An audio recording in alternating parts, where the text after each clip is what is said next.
Hello and welcome to the live FPL podcast by Fantasy Football Hub, the only place to be at 8 p.m. on a Monday evening. Gameweek 27 finishes tonight and we are looking forward to blank Gameweek 28 and the coming game weeks. We'll keep an eye on Liverpool West Ham, which is started as we speak, with 81% of the top 10k hanging their hat on a Salah masterclass and a further 7%, including myself, putting my faith in the now lonely owned Sadio Mane. Last season's overall ranked number 3, Andy Green, is back after a small layoff, and this week we are joined by a fantastic guest and Fantasy Football Hub contributor in Steve Horan, better known as FPL Fairy. Not only is Steve a great FPL manager, he also runs the Hub's rapidly growing Instagram account. Steve, how is your season going? Good morning, gentlemen, or good evening in your world. Yeah. But yeah, thanks for having me on here again. I think it was back in game week 17 when I made my debut with yourselves. And who have you captained this evening, Steve, out of interest? I am one of the others. Like there's a good few of the guys here in the live chat. I can see a lot of talk about Mane, but I'm also on Salah here. Oh, okay. Salah captain. I've got Trent and Van Dijk as well. So I'm hoping for a Salah assisted Van Dijk goal. Yeah, over much. And how about yourself, Andy? Who are you a captain? Same, exactly the same, weirdly. Or maybe not weirdly, given the effective ownership, I guess, of Salah. But yeah, I'm on Salah captain. I've got Trent and Van Dijk as well. Okay. I've captained Mane. I've also got Salah and Trent. Welcome everyone on the chat. We've got Barry Coleman, Mane to run riot, Michael Svedin, please, a Mane brace, Bogdan as well, so they've all seemed to have captained Mane. Laz Bello has captained Salah, Shashank Mane, Rice Boy hoping for Firmino to score a humble 12 points, not too much to ask, and hello Joe Morgan, Salah captain, Mane and TAA, and Doddy is also on Salah, so a real mix. I was very close to captaining Ings this week, and it was only the Mings news, which broke I think on the Thursday, that Mings was back, that he did. So obviously we'll never know, but obviously I'm quite glad now that they didn't go for that Ings, even though Southampton had something like 28 shots or something. But yeah. So with the blank now upon us and some new low-owned players emerging, we decided to focus this podcast on the best picks for the upcoming game weeks. Firstly, for those who aren't Fantasy Football Hub subscribers, we have at FF Community's brilliant Form v Fixtures graphic from last week, which brings together team form and team fixtures from the Hub fixture ticker to help us narrow down the teams we should be focusing our energies on. So what this told us last week, so this took the form from Game Week 23 to 26 and the best fixtures from Game Week 27 to 30. And it tells us that Southampton were up the top. They obviously won, so it's working. Sheffield United were second, even though they blank in 28. They were second. Then there's Liverpool. Then there's Wolves. Wolves, I bet, will be a pretty hot talking point this evening, I would guess. Then it's Arsenal, who obviously blank in Game Week 28. Then there's Leicester and Palace. So they're the teams that have got the kind of best mesh at the moment of form and fixtures. And just moving on to the next graphic for our audio listeners, what we've got defensive stats the last 4 game weeks, so expected goals conceded, which shows that Man City have only had an expected goals conceded of 2.21 in the last 4, so as usual they are head and shoulders defensive stats wise against anyone else in the league, and maybe that started to come home to roost now with a couple of clean sheets recently. Then it's Man United with 3.39. Then it's Everton, Chelsea and Liverpool. So Andy, if I can come to you first, just looking at that information and looking at the defensive players you're looking at, who are the ones you've got your eyes on? Well, I think the rationale is twofold really. If you look at the fixture average 27 through 30, you can see that there's a lot of mid-priced options in those teams. So Southampton, you've got the likes of goalkeeper in McCarthy, Stevens, and Sheffield United. You've got Egan, if you want to go Stevens, who scored that cracking goal recently. You've got some very nice options there with some great fixtures. Some people are looking at bench boosting in week 29 because the stars align for them, basically. If you look at those teams, just a sec, you've got Sheffield United playing Norwich at home, and Southampton playing Newcastle at home. So if you add Liverpool into that mix with at least one, if not two, defensive options, and then Wolves have been defending quite well recently. You've got Bowley in there, or the more slightly pricier, but almost playing as a winger, and we'll get to that later. In Doherty, I think, is a great option. But Wolves have got 2 clean sheets in the last 2, and both the defensive options I mentioned there, if you include Saiss, I mean, Doherty probably should have scored, got the assist. Saiss got the assist, and Bowley almost should have scored as well. Running in ahead in towards the goal there. So there's some great mid-range options with some great fixtures coming up. And I guess if you look at the XGC on your second slide there, Man City have the lowest XGC over the last 4 games. However, forget the rotation. You've got a blank coming up in 28, and then you've got more than likely, in fact, I think Ben Crillon had it as a 95% chance that there's a blank in 31. Now, of course, added into the mix that we might now be seeing that Chelsea-Man City game, or very low possibility of the Arsenal-Man City game becoming a double in 29. It just becomes a very, very tough equation to weigh up. So if I look at it, leaving my team structure aside, if I look at the Man City defensive options to capitalize on the double game week, and the fact that they've got that great XGC, the only one, I don't know what you guys think, but the only one I can look at and really think is truly nailed is Ederson. I think Laporte might be nailed as well. I know he's not completely fit, but I certainly think he's made a difference since he's been back in the team. They've kept a couple of clean sheets, which they haven't done for a long time. What are your thoughts on that, Steve, on Laporte and Man City? Yeah, I like the Man City defence. Personally, it's not really interesting me. Mainly, as you said, like you could go with the likes of Walker, who looks semi-assured, but you're never really expecting too much attacking returns. And I just think if you're going to spend 5.5 to 6 million, I just think there's much better value out there at the moment, especially as we have 10 game weeks left. I think most managers now are looking to kind of step up their game over the last 10 weeks and bring in some of those guys that are capable of a big haul. I know Laporte got a big haul last year in the double game week, but not for me personally. Yeah, I think the thing with Laporte is his minutes are being managed. Not apparently he asked Guardiola to come off. He was feeling a bit tight or whatever.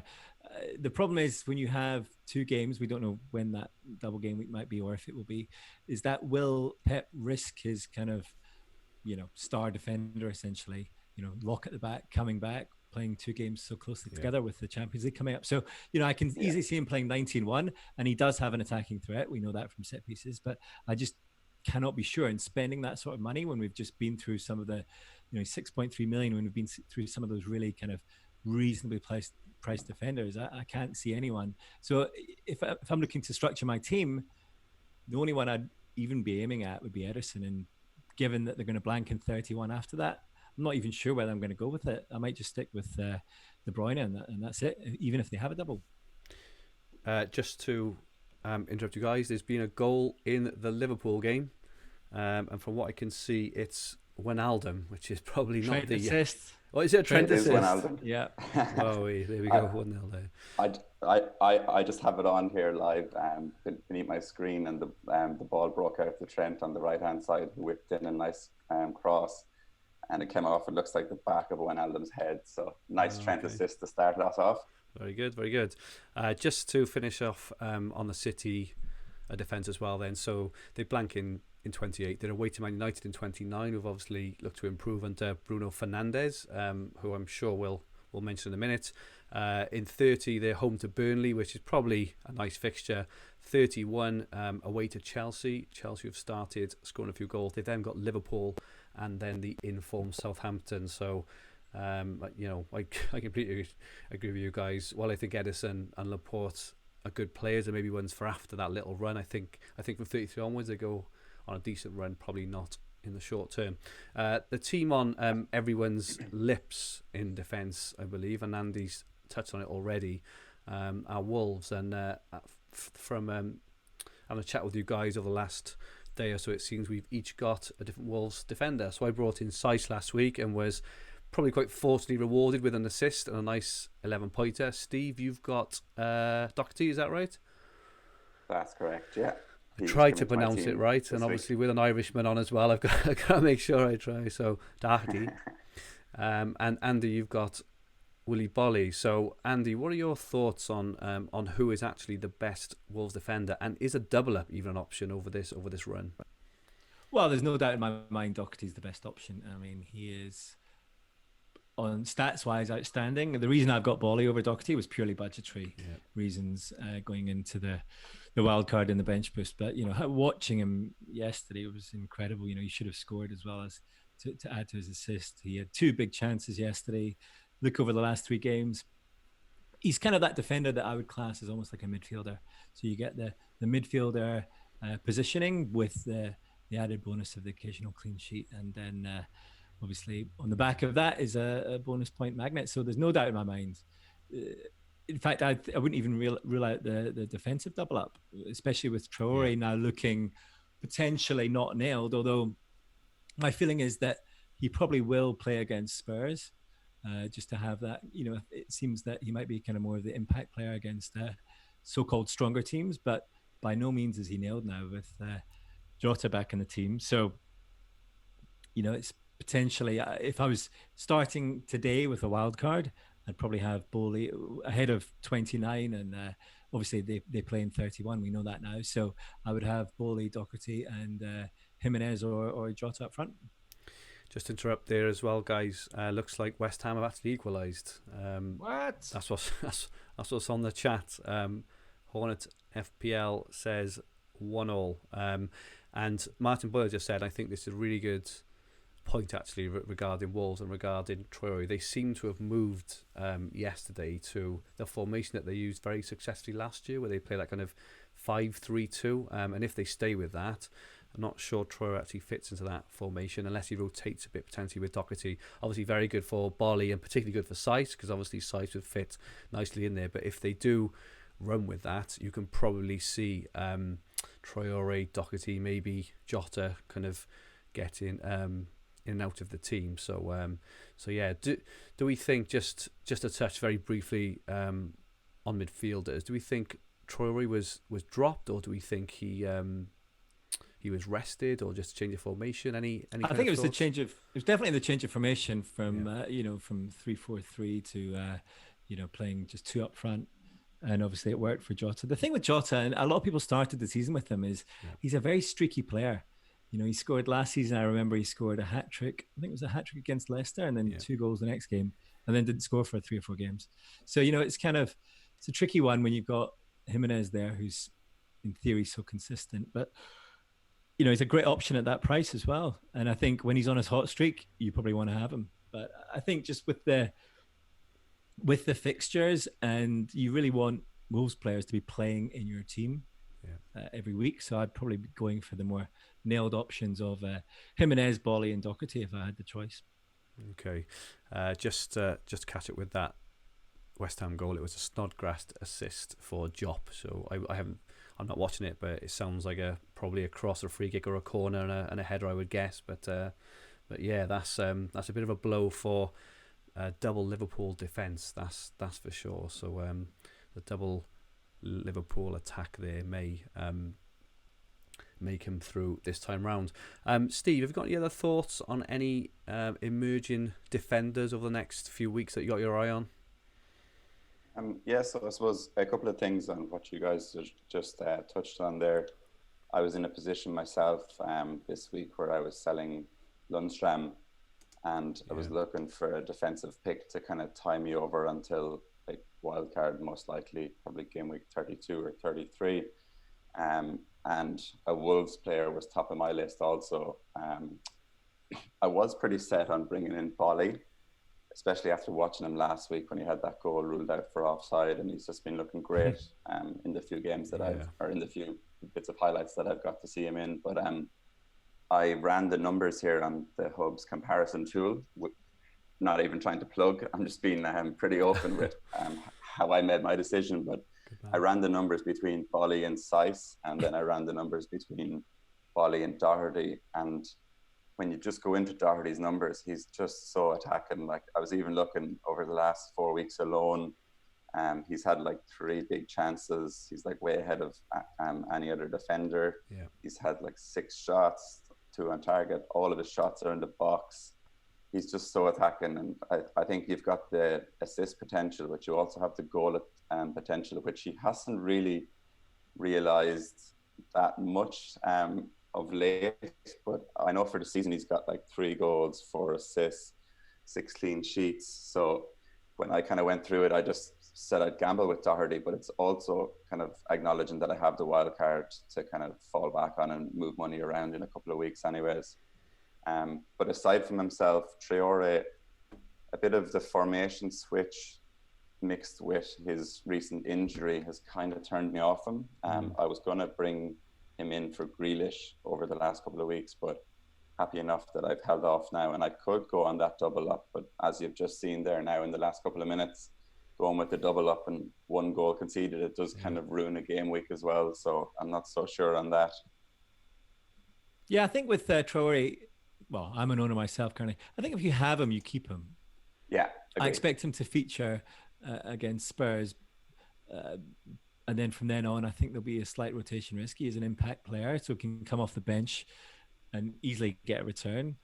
So I don't think, they do have Europa League obviously as well. So, I think if you have him, you keep him. There's no need to panic and transfer him out. I've seen some people looking to ship him already.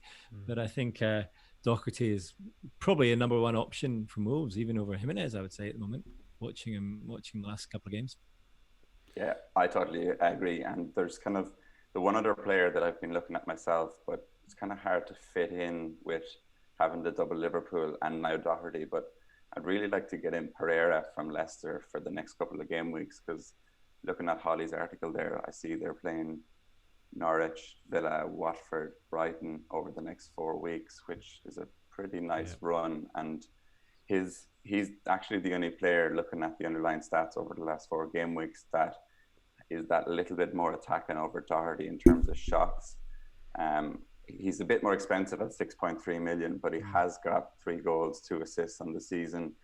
The other player I like from Leicester is Johnny Evans. I know I had Sionchu back earlier in the season, but Johnny Evans to me is, I suppose if you can't afford the Pereira pick, 5.2 million, only 6% owned, and maybe not coming up here on the tables for the stats, but from watching the highlights, he always seems to be in and around the box, trying to get his head on the end of those Madison crosses. So he's another one who I'd consider over the next few weeks as well. Agree. Thank you, guys. Just for those in the chat then, so as we are live, please jump in the chat and say hello. If you have any questions, please feel free to ask. We'll do our best to pick them up as we go along. We'll also answer some Twitter and live questions at the end. So just to look in the chat, actually, we've had a couple of questions. Abduba thinks the return of the Europa League may affect Traore's minutes, as we've just, we've kind of touched on there. He's probably not safe. Barry Coleman says, in the last 2 seasons, Jota has been poor first half of the season and torn it up in the second half. Well, in this formation, this 5-3-2 or 3-5-2, however you want to look at it, he's a bargain, he's value, and he certainly did rip it up in the second half. And Martin Boyle says, next season, TAA and a bunch of 4.5s next season. I think we can, we probably will agree with that, even though this year it's been TAA and a bunch of 4s all season, haven't it? But it was the death of the 4 million midfielder last weekend, as I think Lundstrom, Rico and Kelly were all benched, so anyone who's been holding on to them, we're in a bit of trouble. So as we move on then to forwards, the first question we've got in the live chat is from Doddy66. Really good question. Vardy, keep or sell? Steve, firstly, have you got Vardy? And secondly, what would you do with him? I do have Vardy. I have held him through his run. Having watched the highlights of the weekend's game, he was extremely unlucky not to score, so that gave me a glimmer of hope. Personally, I'm going to hold. If I didn't have him, I don't think I would have brought him in before this game week, but he's got that nice fixture run. It is Vardy. He's got penalties. He's on 17 goals for the season. Like, I think if he's going to pick up his act, I think it's going to be over these 4 game weeks where he's got the really nice fixtures. And for me, I've got Ings and Jimenez alongside him. The only other players that are kind of standing out to me there are Calvert-Lewin, who I wasn't on from the start. So I suppose that makes it a bit easier that I don't have to sell someone when you're talking of the form over fixtures. And I suppose the same with Aubameyang. But yeah, I'm going to hold him for now. I like his run, and I'll give him the next couple of games. And if he doesn't perform there, he'll be out the gap for the last few game weeks of the season in my world. Yeah, I think you'd be mad not to keep him for this fixture run. He's got Norwich away, Villa at home, Watford away. I mean, we just saw what Man United did to Watford. I thought Leicester looked really good against City, and he did have shots. I think the one player they're missing is Ndidi, because he not only does, everyone thinks Vardy plays on the counter attack, but quite often he's there breaking up play, quick pass in, and he's away. So, it's not necessarily the full kind of counter attack from the back. Quite often it's just the break up play in midfield. So I think he's really missed that, and it all just becomes a bit boring, and the slow build up, and it doesn't really suit his game. So I think you've really missed him. And I think I'm actually taking out Aubameyang to get Vardy back in, who just essentially had scored 2 goals out of 2 games and saved my game week. But I think, and it's purely, and Vardy most likely blanks. I mean, I think he's like 94%. Yeah, 84% likely to blank in 31. But I'm so concerned and sure that he's going to perform over the next few game weeks. I'm actually going to bring him in, even though he's blanking in 31. Well, so you've just done. Oh, apologies, Steve. You go. No, that's a really interesting point, because I was looking at bringing in Aubameyang myself, and I suppose having a look through the form and the fixtures.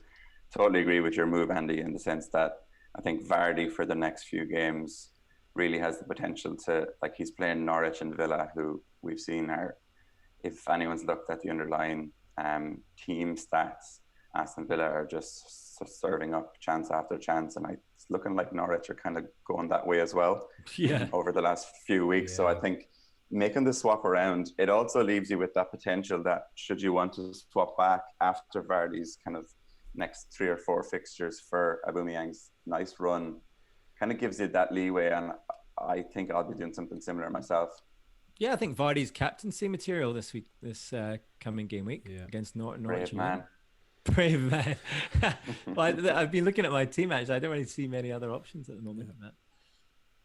So we've answered more of Doc's 82's question. So his question, would you go with Aubameyang or Vardy for 29? So Andy is saying he is Team Vardy. Martin Boyle also says he's bought Vardy for the next 4, sold Aguero with the next 4 fixtures. I don't see how you can't. So I think we can all probably acknowledge that Vardy is a very streaky player, and hopefully this coming Friday night, especially if Andy captains him, hopefully this can be the start of one of his streaks. So for our audio listeners, our next graphic we have up are the attacking stats of Fantasy Football Hub's OPTA stats, and we're focusing on XG, and it's for the last 4 game weeks by appearance. Top, sadly, is Heung-min Son. He had an XG of 1-1. After him, Calvert-Lewin. He's really proven that form at the moment is more important than fixtures.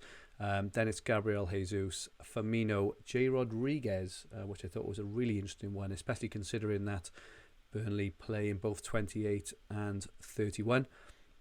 It was then Aguero, Aubameyang, Mopai, who I brought in on my wild card for him to be dropped twice, and then he comes back in and scores. Sod's law. Salah, Jimenez, Jota, McBurney, interestingly, is up there for XG, and finally Gundogan, which was an interesting one as well, but obviously he is a bit of a rotation risk. So Steve, if I can come to you first, who from an attacking view have you got your eye on for the coming game weeks? So I'm currently sitting on Salah, KDB, Grealish, Fleck and Cantwell in my midfield, and I have a bit of money in the bank.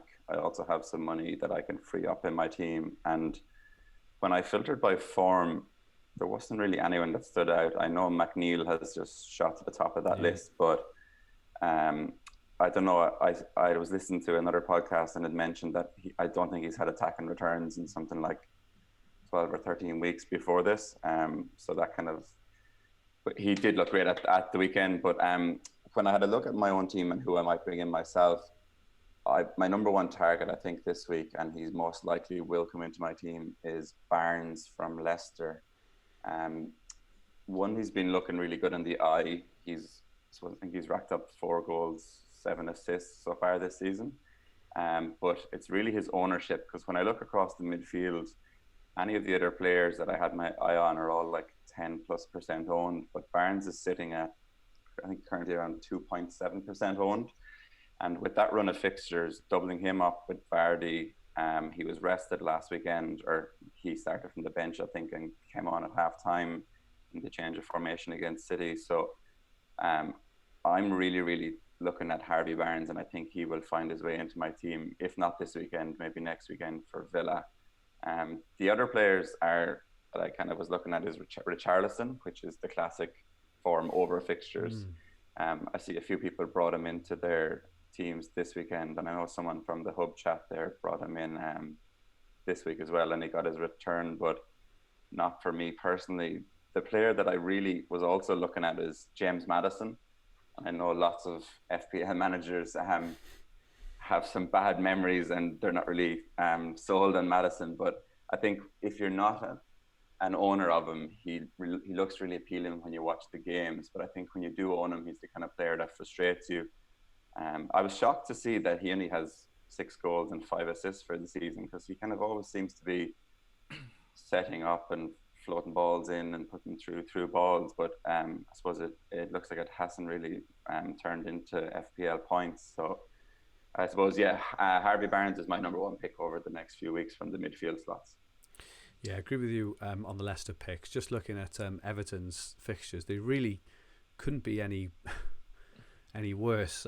They've got United in 28, then they've got Chelsea, then they've got Liverpool, and they're away to Norwich. Okay, I'll give you that one. Then they've got Leicester, then they've got Spurs. So I suppose it's, it really puts to the test. If you're a form over fixtures person, you probably couldn't get a worse set of fixtures. And actually, according to the Hub fixture ticker, the only 2 teams who are worse are City and Villa, and that is a mixture, obviously of not great fixtures, but also because they got their blanks as well. So if they didn't have their blanks, Everton would probably be bottom of the ticker of the fixtures. So it takes a real, I can understand a bit more with Calvert-Lewin because of his price and his position, but Richarlison is a fair bit more. And I personally, I know he scored, I know he's playing well, but for me, I'm not so sure. Andy, what are your thoughts on the Everton assets? Well, just before we go on to Everton, one of the other players, someone asked in the chat about potential Grealish replacements, and I agree with Steve that Harvey Barnes is. Yeah, agreed. I just think it was purely tactical. I don't think he was kind of dropped or rested, and when he came on, he looked very good. His positioning was quite high up the pitch, and we know he's had some great returns, and we've already mentioned the fixtures. So the stars are aligning there for Harvey Barnes, and at that price, it's irresistible for me. Then we have one player that's kind of under the radar, and I think it's because his team's not been performing without him, but he's coming back from injury. He's been managed back into the team, which is Ismaila Sarr for Watford. Now, the fixtures, what will be putting off a lot of people is that in 28, he plays Liverpool. So probably don't want to be starting him that game. You never know, of course, if Watford turn it around. They've just conceded against West Ham, but then he's got Palace in 29, which is a great fixture. And of course, he has that nailed on fixture in 31 where he has Burnley away. So I think Sarr at 6.2, was posting some great numbers and great returns back in Gameweek 18, 21 and 22. So I think if I was looking for a Grealish replacement, and I am, it'll be Barnes or Sarr. Sarr obviously has the 31, Barnes does not. Everton, tricky one. Price points are tricky for me. Yeah. I think that 8.2, if someone's already got Fernandez in there, or that price point, maybe from Son, but at that 8.2 million price point, it's just quite tricky for me. And I think their goal was very fortunate. But listen, I think they're playing some amazing football. They're great to watch. Richarlison's playing in the zone you want him to be playing, and Calvert-Lewin looks incredible value at that price. So the other thing is with 31, I think they will have a game in 31, which makes Everton quite attractive. So right now they're only 20% likely to blank, which is almost as good as you can get in terms of game week 31. So although, it's the fixtures do look dreadful. I mean, it's a sea of red, isn't it? Yeah. Even if you count the Chelsea game, potentially not as difficult as the FPL ticker might show. But, I'd say that game week 31 is enough to be fielding at least one or two Everton players. And, Richarlison and Calvert-Lewin are great. Well, Calvert-Lewin in particular is great value. Defensive-wise, I haven't really looked at them. I know Dean kind of was slightly injured at the weekend, but it's just not a team I've really looked at with these fixtures coming up. So if I was going to go towards Everton assets, I'd be looking only at the attacking options. So talking of 8.2 million midfielders, there is one player who has burst onto the scene in the last few weeks, Paul Pogba-esque, people would say, in the impact he's had. So looking at Bruno Fernandez fixtures, they've got away to Everton next, then they've got Man City, which obviously, and then Spurs. So maybe not the best fixtures. From 31 onwards, they've got Sheffield United, Brighton and Bournemouth before they embark on a run which sees them have the best fixtures for the whole league for the rest of the season. So we've had some questions in the chat and also on Twitter as well. Questions from Abduba, Fernandez or Martial. Andy, what are your thoughts on Bruno Fernandez? Should we be bringing him now or should we be waiting a week or two? Well, firstly, superb player, superb set piece taker. If you're playing Football Manager or the old Champ Manager, he's the sort of player you want in there taking all your set pieces. I think again, that price point is slightly difficult around the 8 million mark, because if you're playing with the kind of reasonably priced midfield, and then you've got the Salah and the KDB in there, it's quite hard to fit in that 8 million player. The fixtures again don't look great to me. You've got Man City in 29 and Tottenham in 30, which is not really a tough fixture. The other problem is they blank. They're like 93% chance of blanking in 31, which I know you shouldn't kind of just limp into game week 31 if you're not free hitting, but it's so that could punish you by not having these points up front, like many people are in mini leagues. But I think for me, his goal scoring record is absolutely incredible at Sporting Lisbon. I mean, last season, I was looking at it earlier, 32 goals. And it's just absolutely insane. So will he get that from Man United? I'm not saying he will. He certainly turns him into a different team. Yeah. Whether that's the kind of new manager effect or he's just simply an amazing player to have in the team. I haven't watched enough of him. The other thing, I don't want to kind of make it sound like I'm anti Bruno Fernandez. The teams he's played, Watford looked pretty poor. Chelsea, you never know which Chelsea's going to turn up. And Wolves, of course, was the 0-0. So I'm not saying that, I don't think he's a great option, but I just think for me at the moment, I'd wait and see. Plays well against Everton. I think you could say, look, this player is the assist machine, the kind of KDB, the De Bruyne of Man United, and he's going to turn our fortunes around. However, there is a strong case to be made that from game week 32 on, we're all going to have at least two Man United attacking options. The fixtures are amazing. They're going to be playing that run in. The team with Bruno in it looks pretty strong at the moment. How about you, Steve? What are your thoughts on Fernandez? I'd like to know what Andy's drinking, because two Man United attackers from game week 32. Yeah. Have you seen their fixtures, mate? I'm calling that right now. Everyone will have two Man United attackers from game week 32. I actually agree. They've got Brighton, Bournemouth, Villa, Southampton, Crystal Palace, West Ham and Leicester. They're the best in the league. And I think the only concern I would have with waiting until 32, and this potentially goes for both Fernandez and maybe Martial, if Fernandez scores again this weekend, so his price went up already, he could be 0.4, 0.5 more than he is now by waiting. He could be missing out on his odd returns that he will get. Man City's defence, statistically speaking, is the best in the league, but we all know in reality it isn't. Spurs are just dreadful at the moment, and they away to Spurs, and it's Everton who just conceded 3 to Arsenal. So they're the three hard fixtures we're talking about. I think Lingard will still be a cheap option though if you want him. I'm sure he will be the young Lingard. I'm totally joking there. I have Fernandez firmly on my radar here alongside Martial and maybe even one of the defenders. But as Andy said, I'm in the same camp. I don't think I'll touch any of them until game week 32. Everton, City, Spurs, just not for me. Granted, he's on penalties now, could get a cheeky penalty or two, but not for me, especially with such high percentage of a blank chance in game week 31. But his 32 goals last season, as you said, like that's the stuff of dreams for us FPL managers. And he's now 8.2, I think, with 4% ownership. Agree that he'll probably be 8.5 if he gets any kind of attack and returns. But I think as the season progresses, I'm not as worried about my team value now, unlike our friend Jossie from the Hub, who has this ridiculous bank balance. But no, for me, I'm happy to wait until game week 32, let his value go up, and I'll probably just jump on him in my wildcard.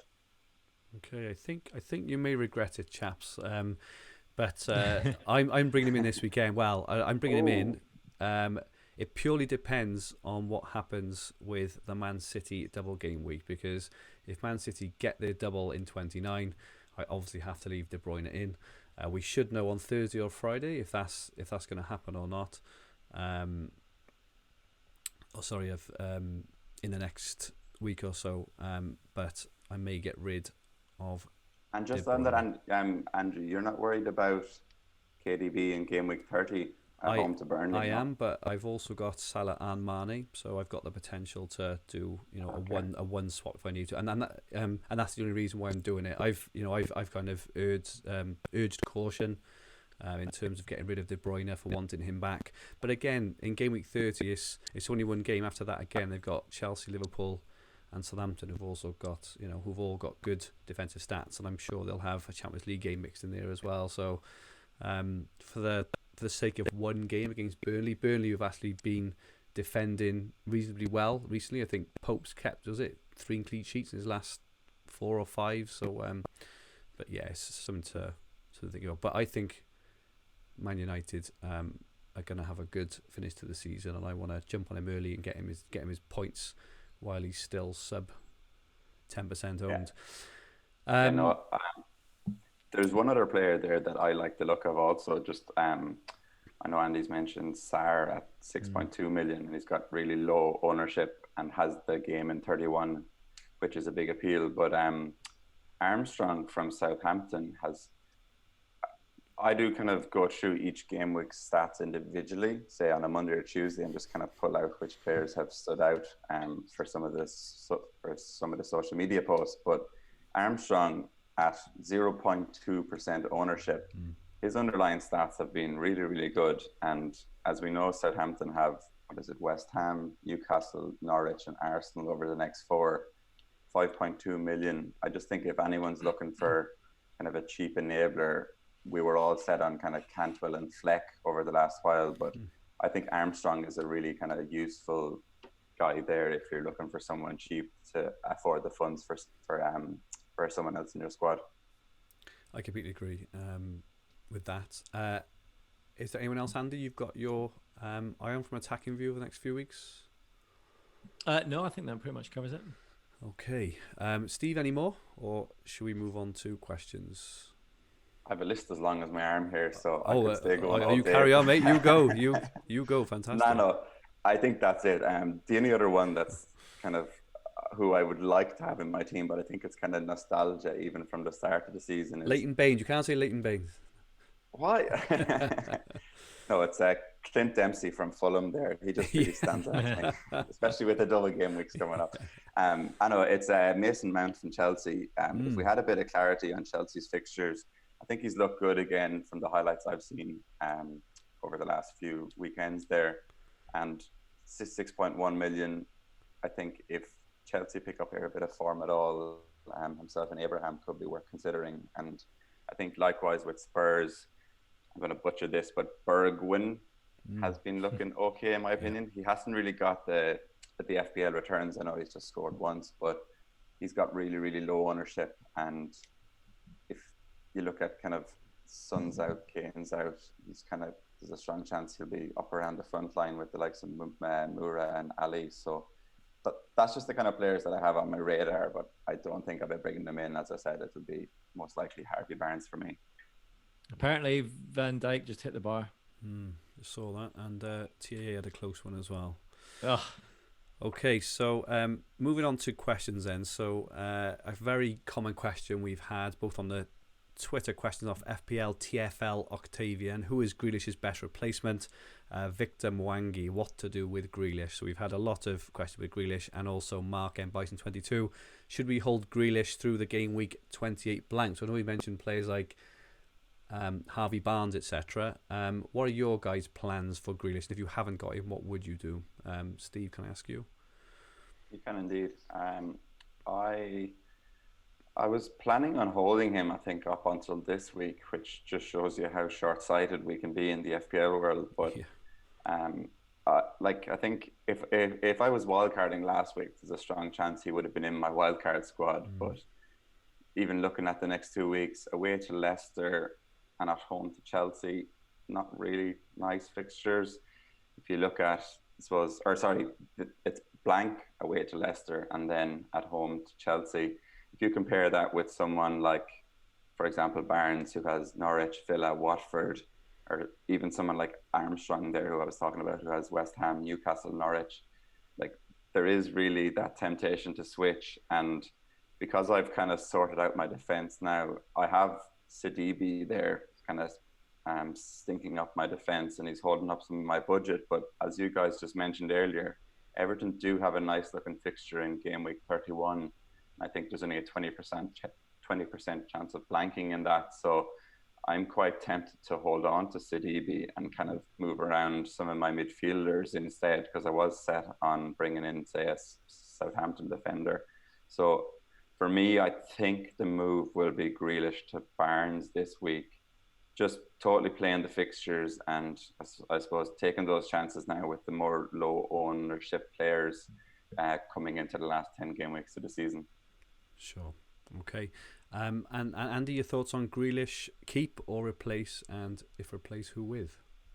I think we've kind of been through the replacements in Barnes and Sarr. Those would be probably 1 and 2 for me. I think if you've got a bench spot and a decent bench player coming on, then I think you can keep him. I mean, I know there's some relatively tough fixtures coming through.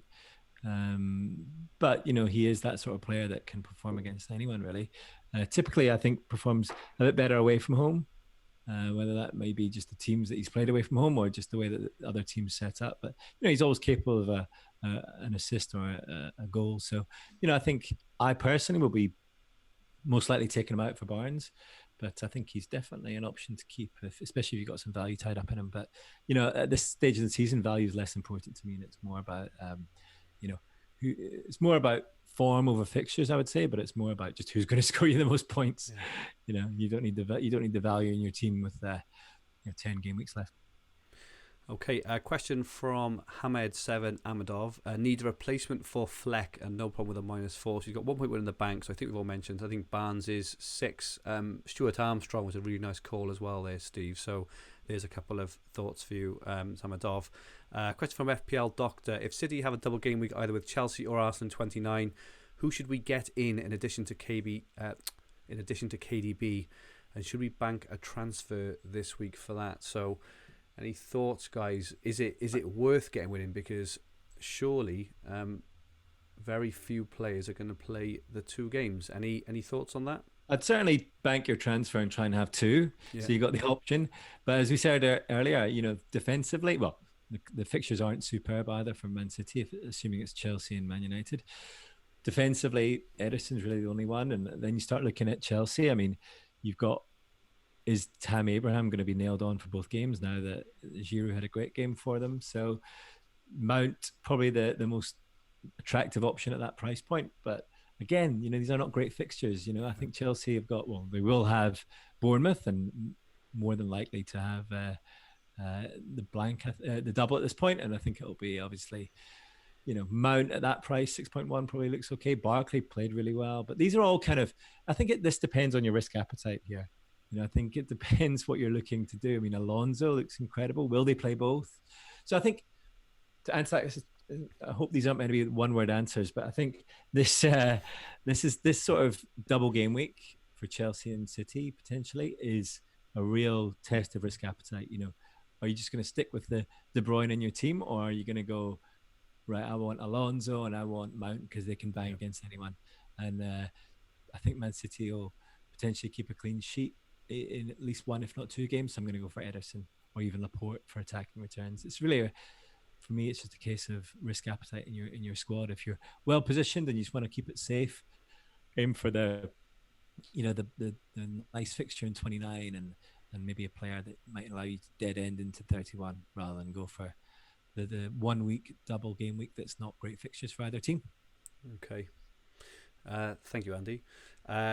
Quick question from Rudy Eckford in the chat. Would you sell Henderson for Patricio? We haven't really mentioned Patricio, though we have obviously bigged up the Wolves defence. I would probably say that's not a bad move, because we've already mentioned Sheffield United's fixtures turn. I think it's about game week 30 or something.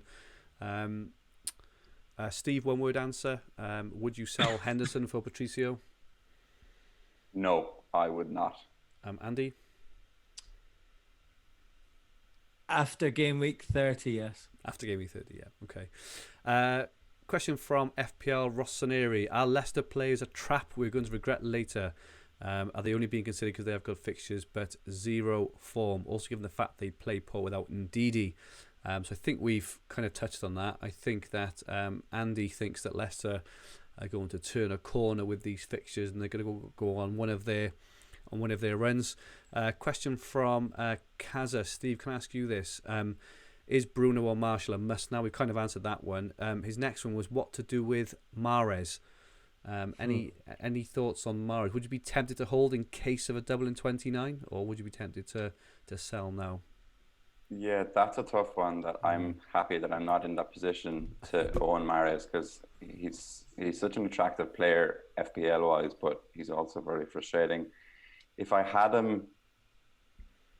someone like Cantwell even this week from the bench, I'd be tempted to hold on to him and just play the likes of a Cantwell. I think Cantwell plays, is it Spurs this week? Yeah. Oh, sorry, Leicester. He's at home to Leicester this week. Could be an open game. I'd be tempted to play someone like Cantwell and hold him just for the sole fact that if they have the double against Man United and Chelsea, it's followed up by Burnley as well. So that's an attractive little run for me. But not really sold on Mahrez as an FPL player, to be honest. We've got the same question from Kaza and FPL Milanisti, and this is a really good question. Do we just focus our transfers now on game week 31 non-blankers? And FPL Milanisti said, do we... Well, yeah, I mean, sorry, he asked the same question. Do we have to consider game week 31 from now to make a transfer decision? Now, we've been caught in this. I've mentioned this on a few podcasts about my previous kind of misery with just focusing all my energies on the blanks and doubles and stuff. I would personally say no. I think they're important to keep an eye on it and to bear it in mind. But just bear in mind, especially if you haven't got a second wild card, that you be filling your team up with Burnley players, Watford players, Bournemouth players.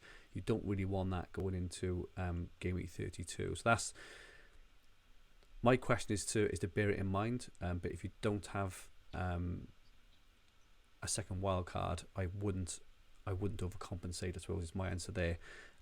Any differing views there, guys, from either of you? Yeah, I think if you've already used the second wild card, then you've got to be a bit more careful. I think being able to have that free hit chip in 34, 37 is very valuable if you've already used it. If you still have the wild card and your team is, got 4 blankers and they're all key players and you don't really have a great bench, then you can probably, as you said, focus more on bringing in foreign players like Fernandez and Richarlison and then look to capitalize on everyone who's kind of limping towards it, and then play the free hit in 31. I think the problem with 31 for me is that the fixtures won't be that great.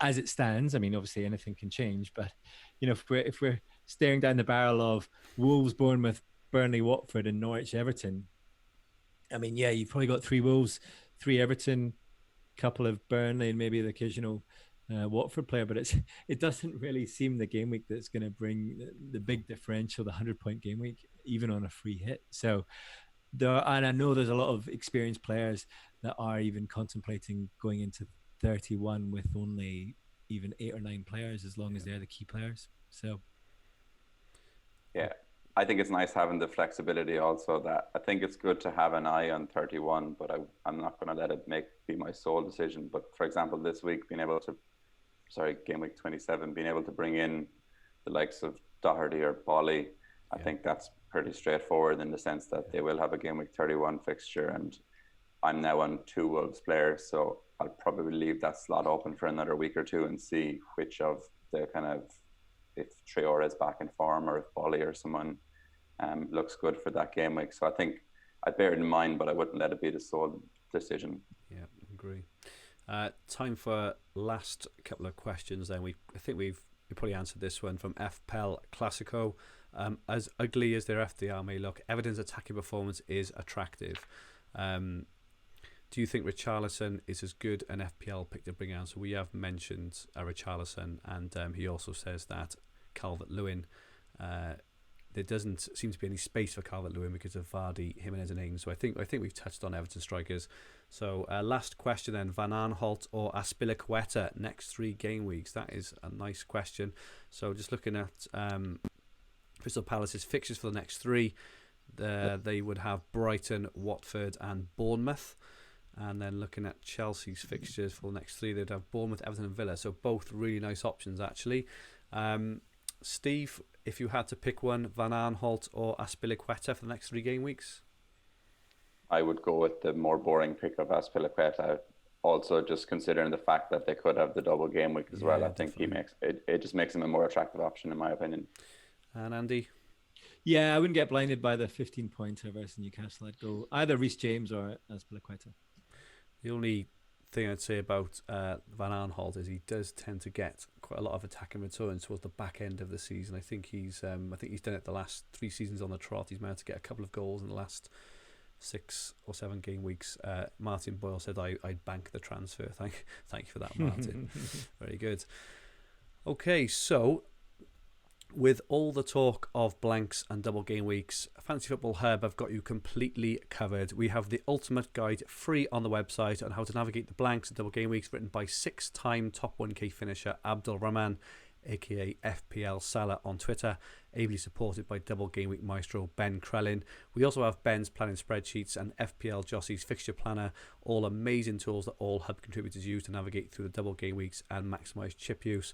And as we demonstrated earlier, we also have the OPTA stats tool and Holly Shan's form versus fixture charts, which are brilliant reads which come out every week for Hub members.